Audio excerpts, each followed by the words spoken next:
Deus, glorificado é o teu santo nome, Pai. Eu saúdo a amada igreja, meus amados irmãos e irmãs, com a paz do nosso Senhor Jesus Cristo. A corrupção geral do gênero humano. E aconteceu que, como os homens se começaram a multiplicar sobre a face da terra, lhes nasceram filhos e filhas. Lhes nasceram filhas. Viram os filhos de Deus que as filhas dos homens eram mais formosas. Gênesis capítulo 6, versículo 2. E tomaram para si mulheres de todas as que escolheram. Veja aqui que não está falando os filhos dos Anakim ou de qualquer outro tipo de gigante. Está falando filhos de Deus. E também não de Adão, que estava no jardim do Éden quando era obediente a Deus. Está falando filhos de Deus. Indicativo de que se Deus fez Adão e pôs no jardim, houve uma geração de Adão vindas de Deus antes do pecado. Estão percebendo? Filhos de Deus, que as filhas dos homens eram formosas e tornaram para si mulheres. Os Anakim eram maus, agressivos, traiçoeiros, e outros gigantes também. Deus não é mau, nem traiçoeiro. Se observarmos como crentes verdadeiros, crente, eu estou falando aqui todo tipo de religião, porque se você crê em Deus e em Jesus Cristo, você é filho de Deus. Essa palavra de Deus vai entrar em você. Você vai se alimentar dela. Ser filho de Deus é isso. Ser crente é acreditar. É observar o verbo crer e acreditar. Eu creio, tu crê, nós cremos. A palavra crente vem disso. Por isso eu digo, o diabo também é crente. É crente que vai me levar, eu e você, para morar com ele no inferno. É crente que vai nos derrotar. É crente que vai vencer Deus, que vai nos corromper toda a terra e pôr contra Deus, colocar Deus na parede. Por isso a luta dele, quer prevalecer sobre Deus. Crer é isso. Precisamos saber diferenciar o que é crer, o que é o crente, do que é servo de Deus. Crente qualquer um pode ser, em qualquer tipo de crença. Eu creio que posso voar. Não vou, mas estou crendo que um dia eu vou voar. Percebendo? Precisamos ser crentes ávidos, atentos na palavra. Não só meros ouvintes e obedientes a quem nos prega. Porque quem prega a palavra para nós também é homem, também peca. Se ele não estiver pautado na palavra de Deus, com o coração cheio de humildade, de maneira nenhuma vai receber a revelação do Espírito Santo. Pode até ter domínio nas palavras, porque a gente vê criancinhas aí em programas de televisão, um domínio incrível no microfone, leva multidões. Então, dar uns pulos lá no meio da igreja e dizer que é Espírito Santo é fácil. Provar a presença do Espírito Santo é que é a coisa. Se você profetiza e não acontece, para de profetizar, vai se corrigir. Depois vai profetizar. Ah, mas Deus mandou, Jesus mandou que todos profetizassem, inclusive a palavra de Deus é profetizar. Profetizar a palavra de Deus. Pregar o evangelho, revelá-la, nos esforçarmos em descobrir a verdade que está dentro da Bíblia, não oculta, mas aos olhos, diante dos nossos olhos, não vemos por causa da cegueira espiritual. Descobrir essa verdade e revelar para os nossos irmãos, essa é a profecia. Agora, ficar profetizando de baseado, amanhã você vai estar empregado, amanhã o outro vai ser fechado lá na esquina da rua, não sei das quantas, com um caminhão vai jogar carroceria. Não é dessa profecia que Deus está falando. Essa visão todos nós já deveríamos ter na Terra. Que já evoluímos o suficiente para perceber os acontecimentos em torno de nós. Agora, revelar a palavra da salvação é para quem verdadeiramente quer servir a Deus. A corrupção geral do gênero humano. Gênesis capítulo 6. E aconteceu que, como os homens se começaram a multiplicar sobre a face da terra, e lhes nasceram filhas, viram os filhos de Deus que as filhas dos homens eram formosas e tomaram para si mulheres de todas as que escolheram. Então diz o Senhor, não contenderá o meu espírito para sempre com o homem, porque ele também é carne, porém os seus dias serão 120 anos. Viu que os filhos de Deus, sendo homens, porque veio do pó, ao se casar com as filhas dos homens pecadores de Adão, da geração de Adão, no pecado agora, se corrompiam. Deus não podia ficar eternamente contendendo com os homens que não tinham nenhum interesse em ouvir a Deus, e sim ouvir o que os homens tinham para dizer. Havia naquele dia gigantes na terra, e também depois, quando os filhos de Deus entraram, as filhas de... Okay. Havia naqueles dias gigantes na terra. Vírgula. E também depois, quando os filhos de Deus entraram, as filhas dos homens, e delas geraram filhos. Naquele dia havia os gigantes, e depois que eles também entraram as mulheres, existiam gigantes também. A Bíblia está explicando isso. É uma questão de observar. Viu que não foram filhos de gigantes, sim filhos de Deus. Aqui deixa bem claro isso. Havia naqueles dias gigantes, Gênesis capítulo 6, versículo 4. Havia naqueles dias gigantes na terra. E também depois, quando os filhos de Deus entraram, as mulheres, as filhas dos homens, e delas geraram filhos. Esses eram os valentes que houve na antiguidade, varões de fama. Quando Jesus nasceu de Maria e o anjo anunciou a ela que o Espírito repousaria sobre ela, ali, para o crente atento, já dá uma ideia. Então, quando pecamos, esquecemos disso. Caímos tanto que esquecemos disso. A vinda de Jesus, além de ser uma oportunidade de salvação para nós, também estava sendo o anúncio de como Deus criou o homem e pôs no jardim, como estava sendo multiplicada a geração dos homens através de Deus. Você está percebendo? Que Deus não multiplicou uma dor em Eva só por capricho. Eu ia fazer uma dor de 5 gramas, agora vou fazer de 1 quilo, porque você pecou, agora vou me vingar de você. Não. Eva, tu sabes, tu tem filhos meus. Tua dor é só um belisquinho, é só um alarme, porque está na hora de você parir o filho. Mas agora eu vou multiplicar essa dor, por causa do teu pecado. Está percebendo? Por que Deus deixou a Bíblia escrita dessa forma? Usou os profetas para escrever assim, com esses, parece vácuos? Não. A palavra está bem revelada. É para forçar o homem a analisar, refletir a palavra que está lendo. A comer verdadeiramente o livro. A parar para pensar o que Deus está falando aqui comigo. Ou será que eu preciso fazer uma campanha da noite da graça para receber isso? Uma campanha das bênçãos, uma campanha da família? Não, preciso observar a palavra de Deus. E aí eu vou entender.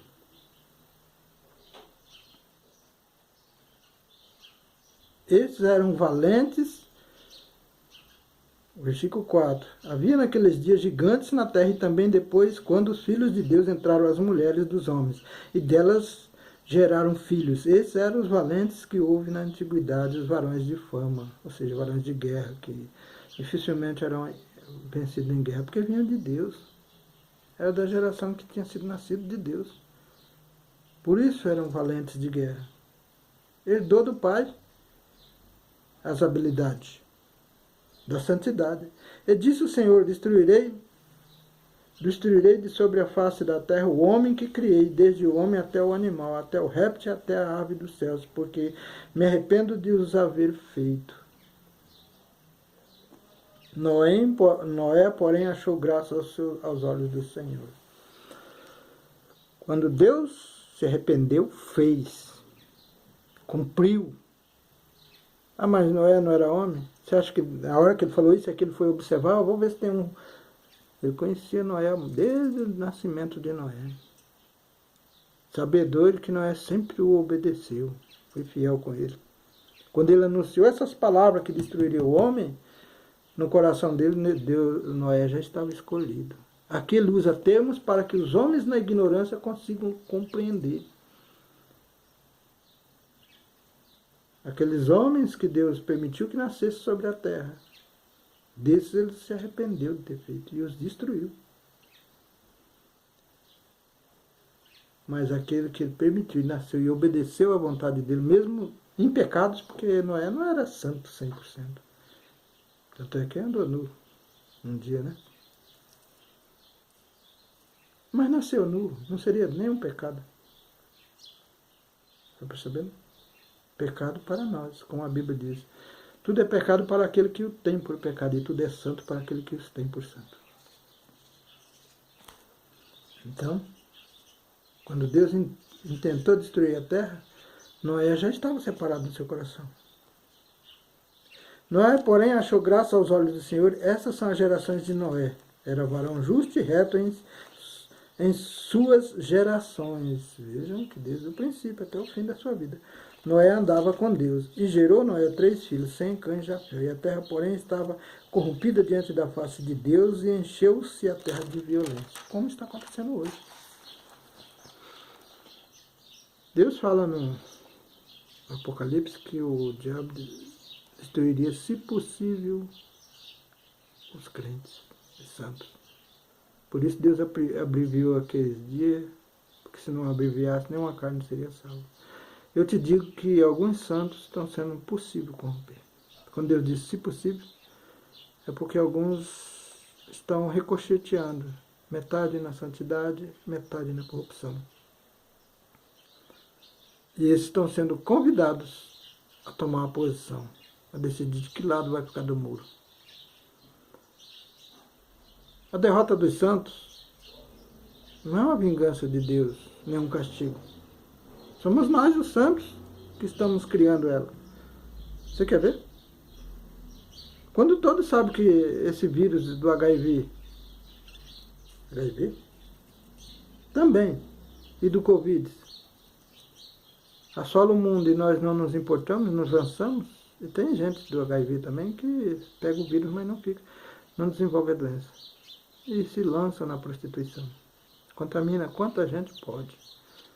Eu não fico doente, problema teu. Do Covid é a mesma coisa. Quando nós não nos importamos, e no Covid muito mais grave, ainda usamos Jesus como desculpa para se lançar sobre o vírus,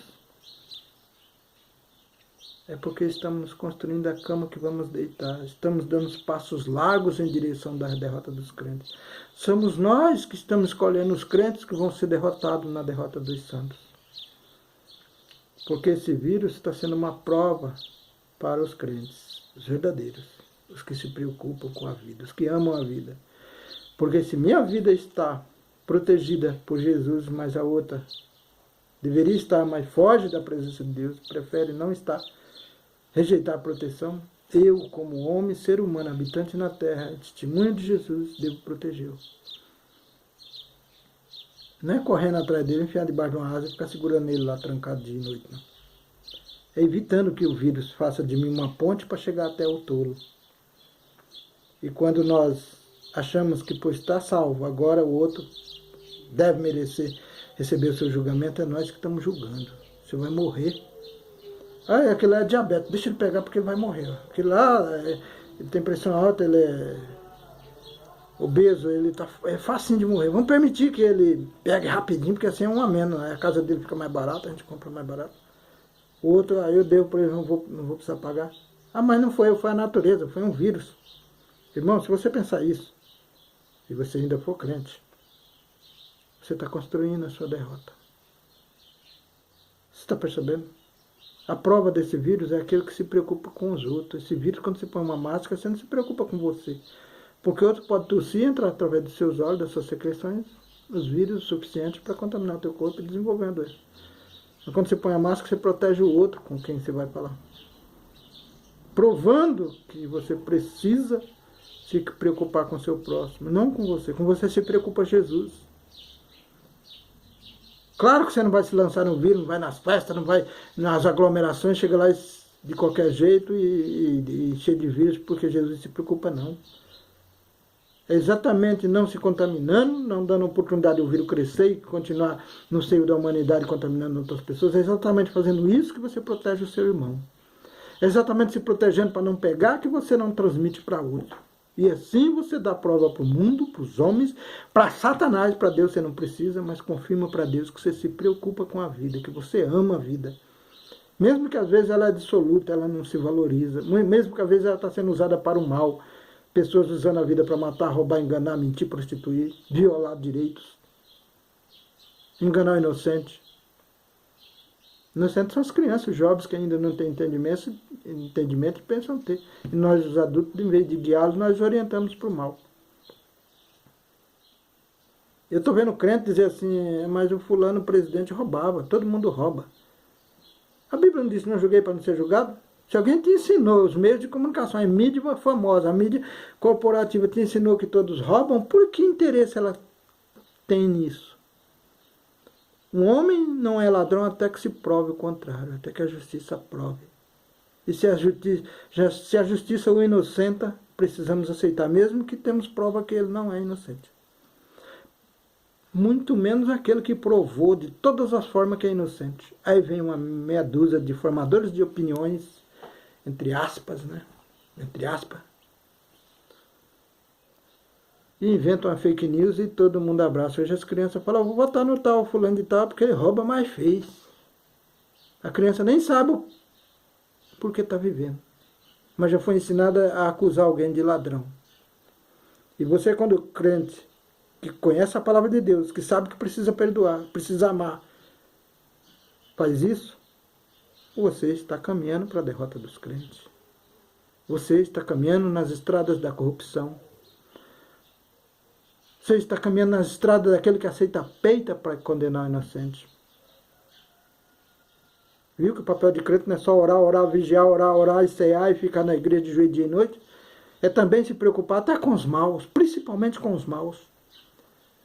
Não é fazer caridade para aquele que está dentro da igreja dia e noite, não. Aquele também precisa. Mas nós estamos focados nisso. É fazer caridade exatamente para aquele que rejeita a palavra, que rejeita o evangelho, que não vai para a igreja. Porque esse já está sendo rejeitado pelos amigos, pelos pais, pelas mães, pelos patrões, pela sociedade em si.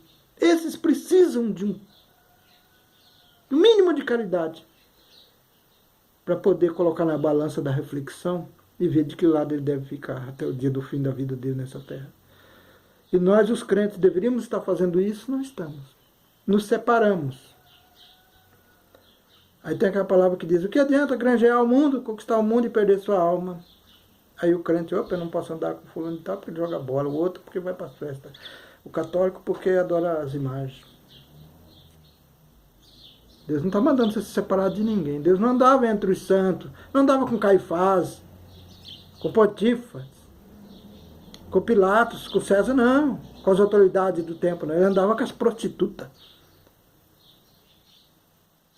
com os ladrões, os bebarrões, com os pobres da época, com os rejeitados, os menosprezados. Era para esses que ele pregava. Mas ficou fácil a gente construir um templo, raça todo mundo para o templo e obedece nós, a gente expulsa.